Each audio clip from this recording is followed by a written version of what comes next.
கரூர்ல இருக்கிற முக்கியமான பிரச்சனைகளை பற்றி நம்ம பார்த்தோம் இல்லையா? இன்னொரு முக்கியமான பிரச்சனைக்கு காரணமாக இருக்கிற பத்தி நம்ம பேசாம போனா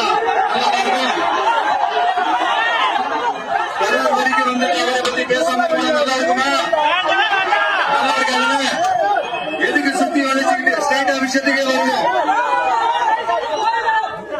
இந்த கரூர் மாவட்டத்தில் ஒரு மந்திரி ஒருத்தர் இருந்தாருல,